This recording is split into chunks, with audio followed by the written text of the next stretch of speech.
Hello and welcome. I'm Dan Costa, editor-in-chief of Techonomy and Worth Magazine, and welcome to another edition of Worth Knowing, where I have the privilege of talking to the innovators who are changing how we live, work, and play today.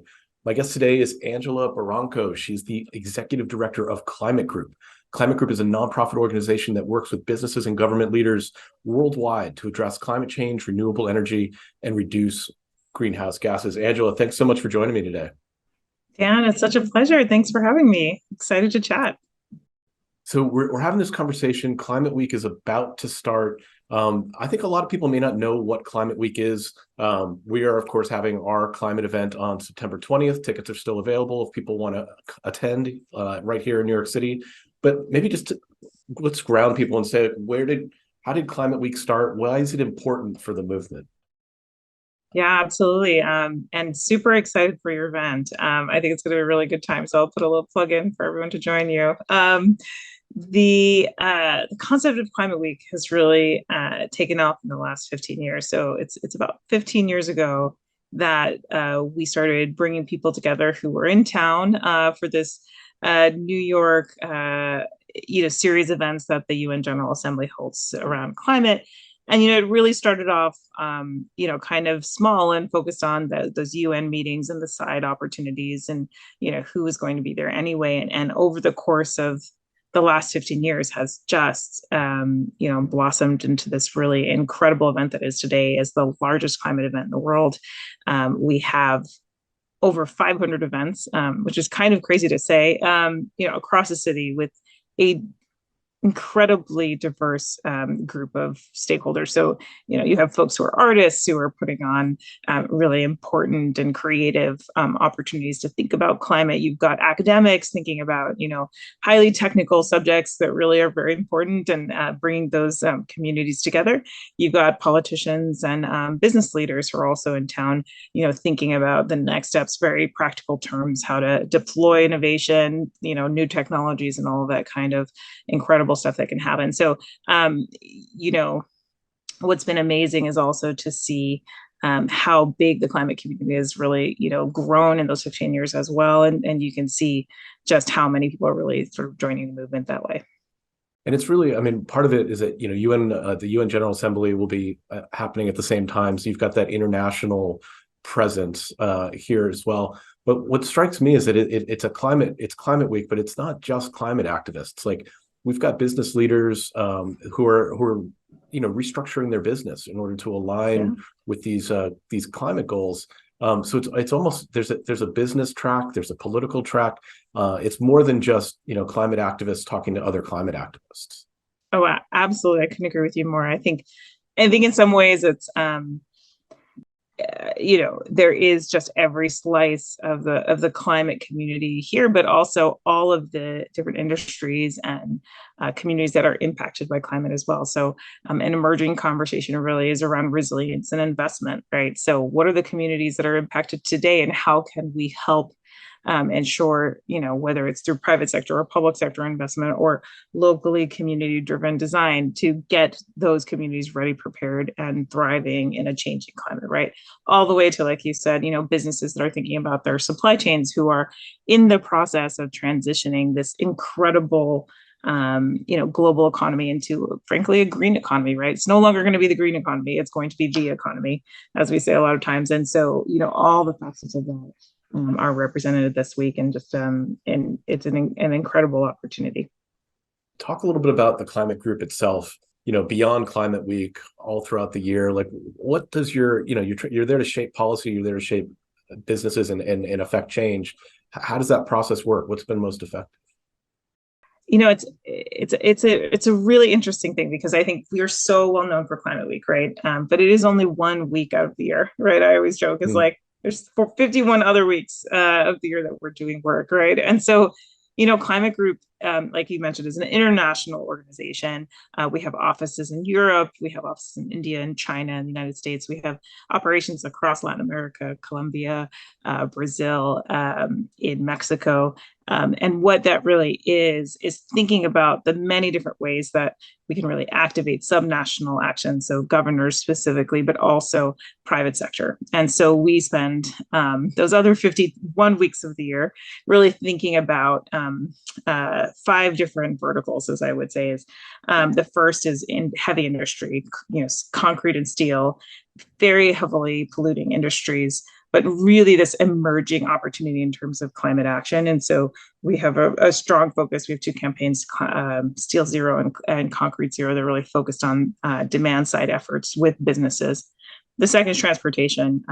Electrification specifically in the United States especially is just taking off, whether it's passenger cars and your opportunity to buy an electric vehicle, and something like the IRA, the Inflation Reduction Act, all the tax credits are included in that. It's just this sort of next level that we're getting to. But we're also now talking about trucks and other types of, whether it's shipping or other types of, heavy use transportation, and thinking about how to reduce our carbon footprints there. The third is food and land use. I mentioned we do a lot in Latin America, and obviously land use is huge there, whether it's deforestation or ranching or agriculture. But the truth is, it's even here in the United States, a huge part. We have an incredibly important agricultural center for the world. And so what are we doing here to encourage all the different ways that farmers and agriculture can really be a part of the solution? And that's a really exciting sort of move also to include things like biodiversity and conservation, in that kind of intersectional space with climate. The fourth is energy. This is a really heavy contributor, whether it's power plants or just purchasing. We have a really mature but really broad renewable energy campaign for companies that join, that pledge to, by 2035, get to 100% renewable energy purchasing. And so we have hundreds of companies across the world that are a part of that, and really converting internally their actions in favor of renewable energy, which is really tremendous. And the last is built environment. Obviously, this is a very big category, but when you think about energy efficiency, you think about the construction of new buildings.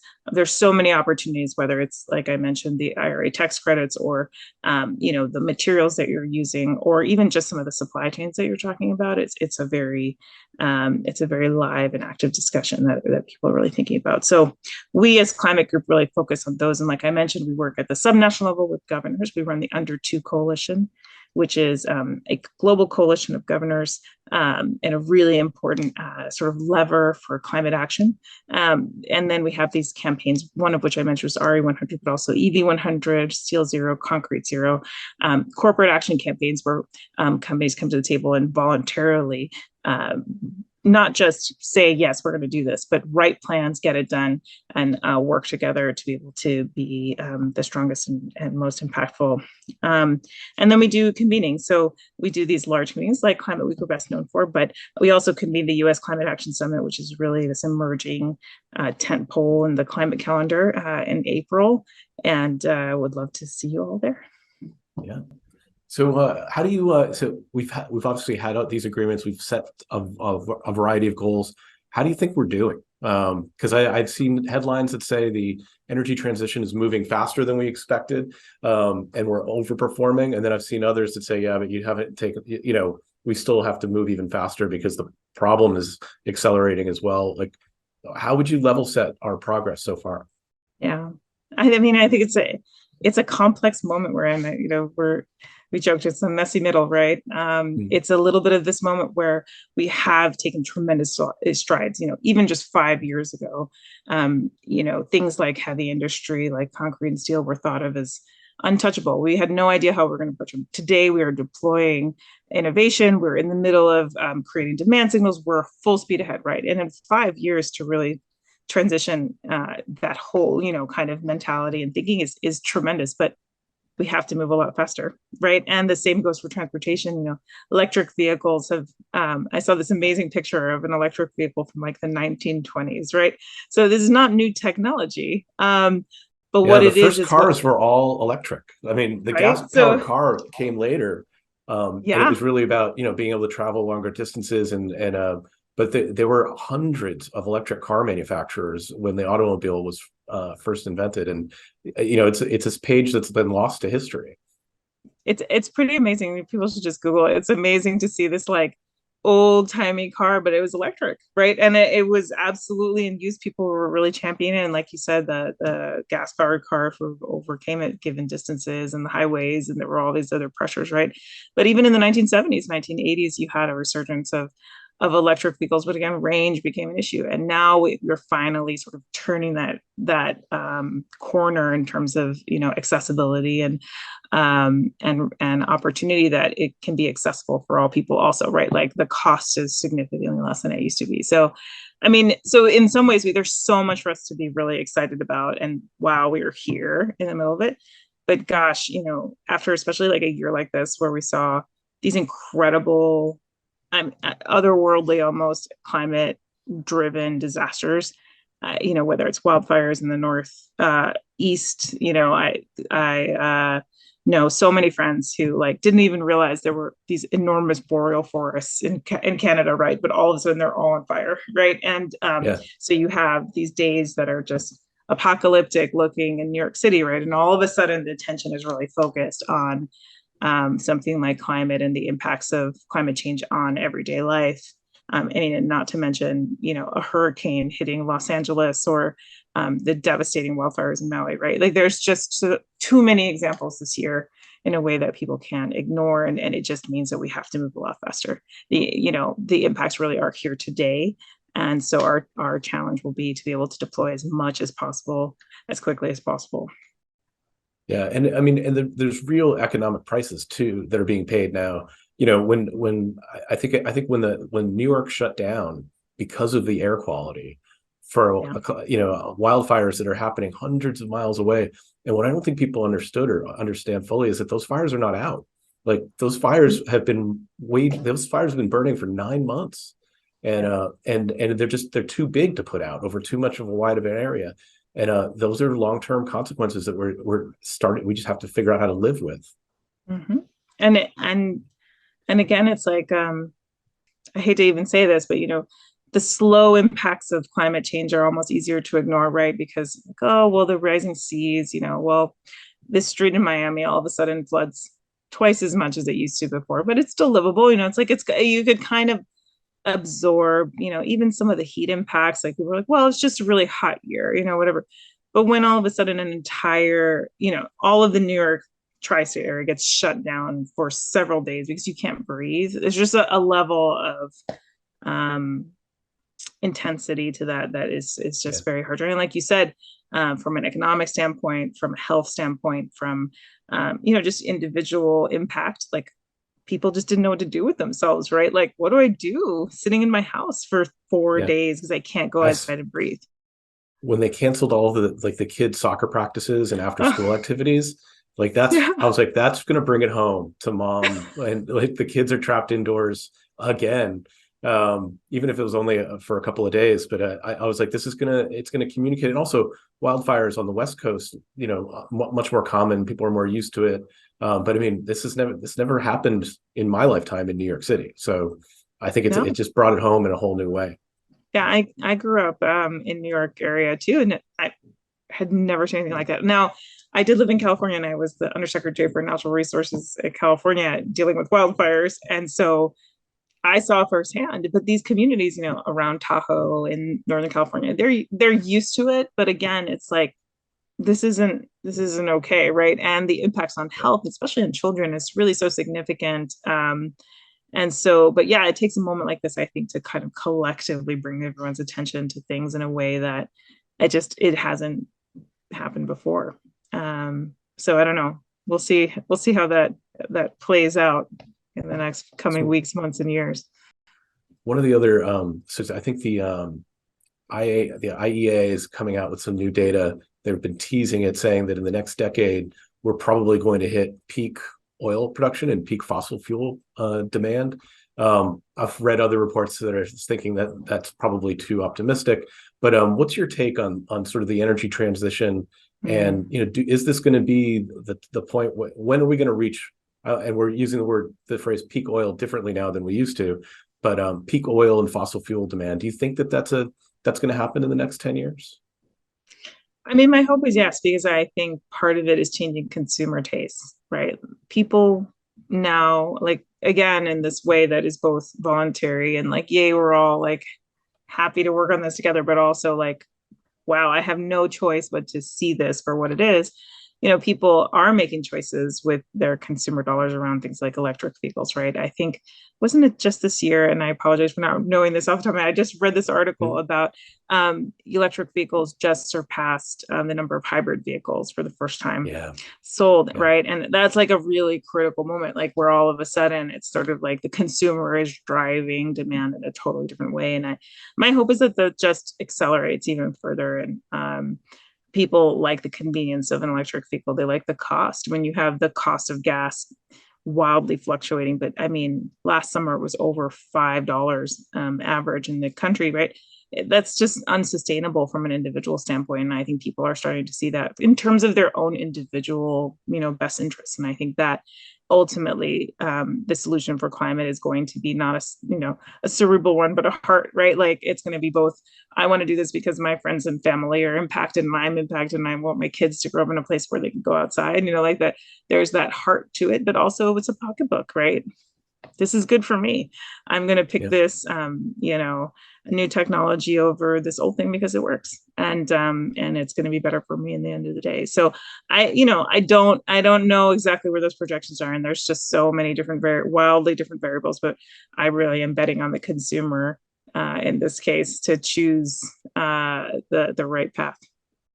Yeah, I think in the auto, I mean, and I know Elon Musk is a controversial figure, but like Tesla has done so much work in this space as like the poster child for electric vehicles, and not just an electric vehicle, but an electric vehicle that was cool and in a lot of ways superior to like people wanted to drive the Tesla and still do. And I think their success is totally warranted, but then the rest of the industry is falling right into step. And for the Worth audience, Maserati's converting their entire product line into electric vehicles.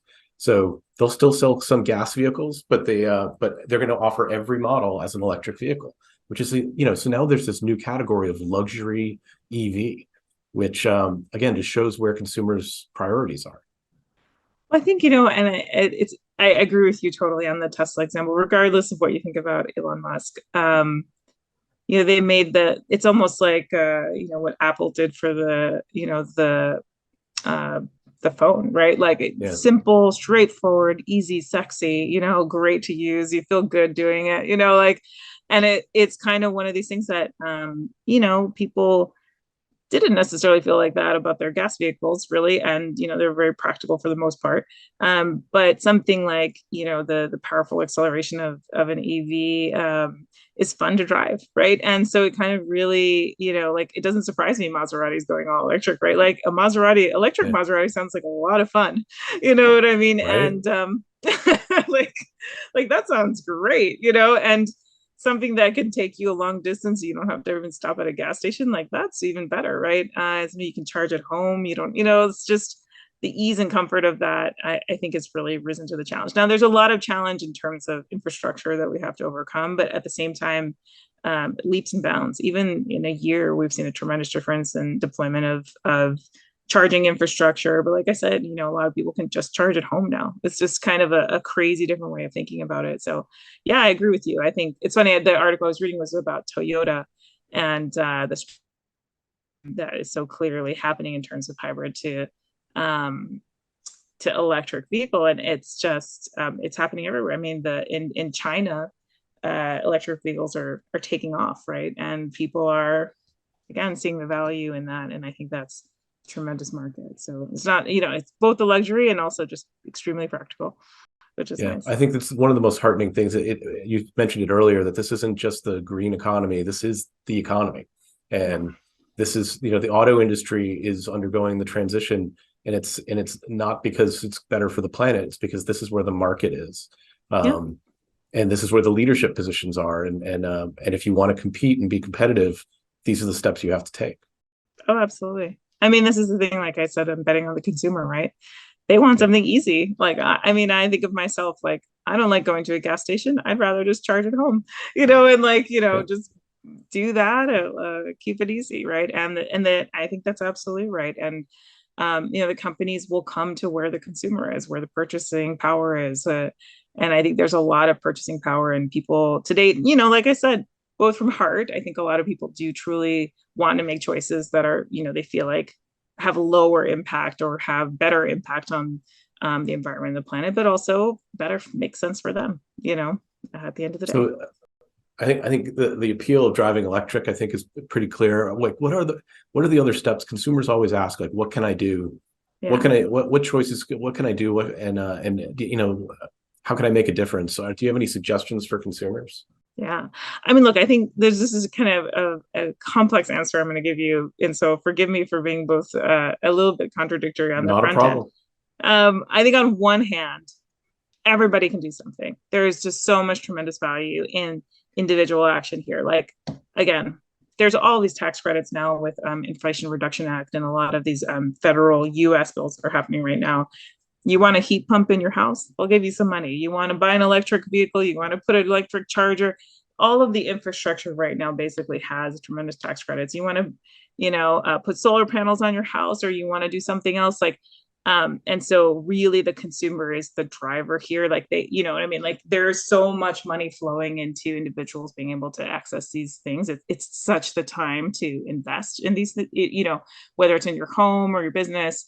There's, I don't know the next time we're going to have this kind of, capital flowing into those individual actions. So it's a really critical time for that.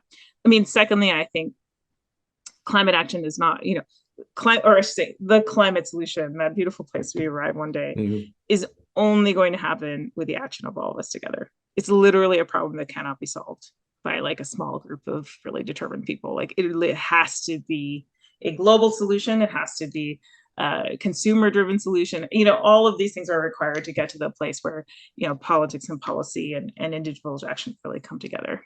And that gets to my third point, which is the slightly controversial point, which is like all the individual action in the world, like all of us recycling or buying electric fuels, is not going to get us out of this hole. We need to do that. We absolutely do that. So that's a good thing. But it requires huge policy change. And so what we really need to do as individuals is to create a political and policy landscape that is favorable to that. And so that's why I always talk about like also like consumer actions and consumer advocacy, right? Like I want to buy this because it is good for all these reasons. And we need to be loud and proud about that, because that's what's going to actually create like systemic change that's needed to be able to transition in the fastest way possible. So I think all those things are needed. So go get your heat pump, go buy your electric vehicle, and then go write a letter to your senator telling him how much you want more action It's done.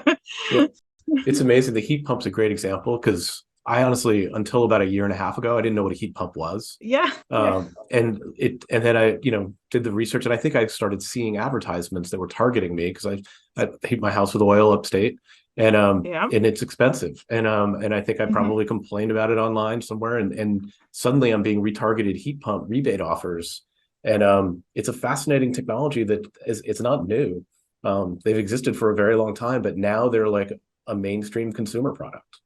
Oh yeah, and actually are cheaper to run than basically than gas furnaces as well as Yeah. oil. So it's actually going to save is you and everybody else money who converts those heat pumps, no matter what, no matter if they just do it today, it will save them money, and it's a pretty incredible thing. And then there's tax credits on top of it that will help everybody purchase. So yeah, I think it's so funny. It is sort of a general education thing. Like I didn't really know what a heat pump was either, and then all of a sudden it's like the talk of the town, right? The same like, Yeah.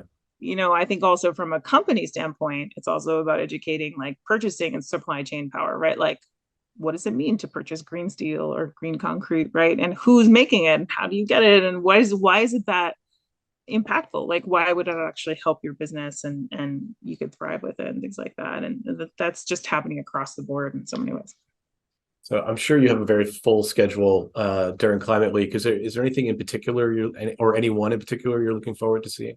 Yeah, I mean, So one, I think I just have the most fun seeing the diversity of opinions that come to the table, because there are just some stuff that is just so much fun that you're like, I love this. Like some people are doing like eco fashion shows and movie things and plays and art shows, and just like the creatives really come out in so many ways. And what I love about working with the creative community is they're having a very serious discussion about these issues and how they impact society and all this sort of stuff, but it's something that's aesthetic and pleasing or not pleasing, and it's just very interesting. And so for me, I spend a lot of my time in the nonprofit and technical side of the world, so it's really fun to sort of see this other side of it.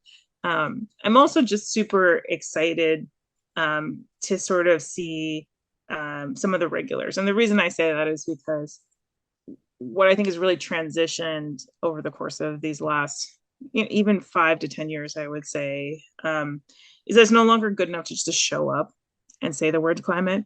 It's really about rolling up your sleeves and getting something done, and then holding yourself accountable and really moving that impact through. And so what's kind of nice is actually to come back with people and say, okay, where are we? How are we getting there? What did we not do?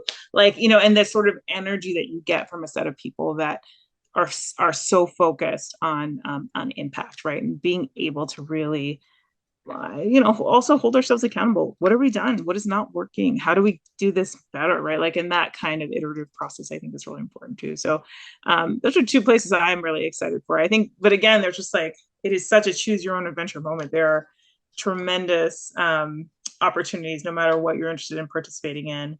And so, I will give a plug, if folks are interested, there's a ton of stuff being live streamed. We're live streaming a bunch of stuff. Happy to share the link with folks if they want to join in any, capacity from wherever you're able to come. Yep. I imagine they can find more information on your website. Yes, climategroup.org has all that and more. So videos, different types of sources, material. You want to learn more about heavy industry, you want to learn more about transportation efforts and EVs and heavy duty trucking, we've got it all. And then also just obviously Climate Week New York City and all of the many, many events. And so if you do happen to be in New York City, check us out. That website will also take you to, like I mentioned, the 500 events that you potentially participate in and join, and any flavor that you're probably interested in. So lots of cool stuff. Fantastic. Well, I'm looking forward to it. I obviously have a lot of preparation to do for our conference during that next week, but I'm hoping I can get out to some other events as well. Angela, thanks so much for joining us today. Oh my gosh, such a pleasure. Thank you for having me. This went by so quickly. I'm really excited to keep chatting with all of you, and we can't wait to see you in New York. And like I said, it's going to take all of us to do it together. So really excited to stay in touch, Dan. Thanks. Absolutely. Absolutely. That's what we'll do. And that's Worth Knowing for today. Thanks for joining us. You can find out more on our website, worth.com and techonomy.com. Until then, be good.